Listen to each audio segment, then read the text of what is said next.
I'm Ezelle from the upcoming congratulations on Lady of the Lake.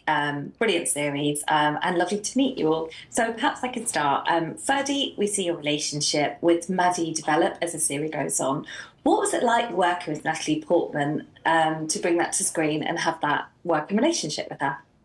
It was great. I'm a big fan of hers. I've been a fan of hers for quite a long time. So they say don't meet your heroes, but just to meet somebody who is exactly what you would imagine and who's kind and who's gentle and as collaborative as she is was really cool.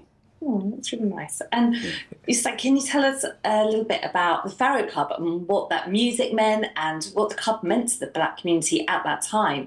Because it's obviously a very authentic portrayal of that era, 1966. So yes, I think the Pharaoh is a symbolic talisman of the Black community because it doesn't just represent a club actually at all. It more so represents a time. It more so represents a hub for Blacks, creative Black people coming together outside of society, not being judged, conversations to be had about themselves, the world around them, and the push for forward movement.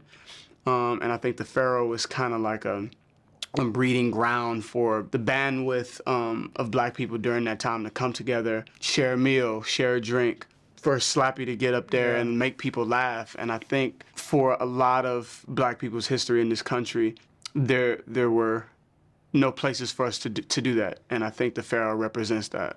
It's like a Masonic hall with better music. Shout out to the Masons. And Byron, can you tell us a little bit about your role as Slappy and having that dynamic with Moses as Cleo? What was that like, and what appealed to you about taking on that role? Alma created that role for me, and it's part of my life is in that role and my experiences, and some of my experiences at home as a father now. So Cleo is the type of woman I probably would, a person like Slappy would be attracted to, just like a strong woman in that leadership position who is motherly, because he's also like a child himself at times, Sometimes he kick it with his kids like they brothers, like they his brothers, and versus he being their father. So, growing up in the type of household I grew up in, second generation type of household, and seeing what those women went through, and didn't have a chance to fulfill their desires in life, led me to want to tell this story and want to let people see this story. That's why it's important for people to see this show, because it resonates worldwide, Well, obviously it's a book adaptation, but it's from a true story that happened in Baltimore, which is, amazing that it's been brought to screen. What was it like working with Alma as a director on this? Because she brings such amazing kind of film noir quality and a lot of fantasy and kind of stuff to this, as well as obviously, that kind of 60s, 70s vibe.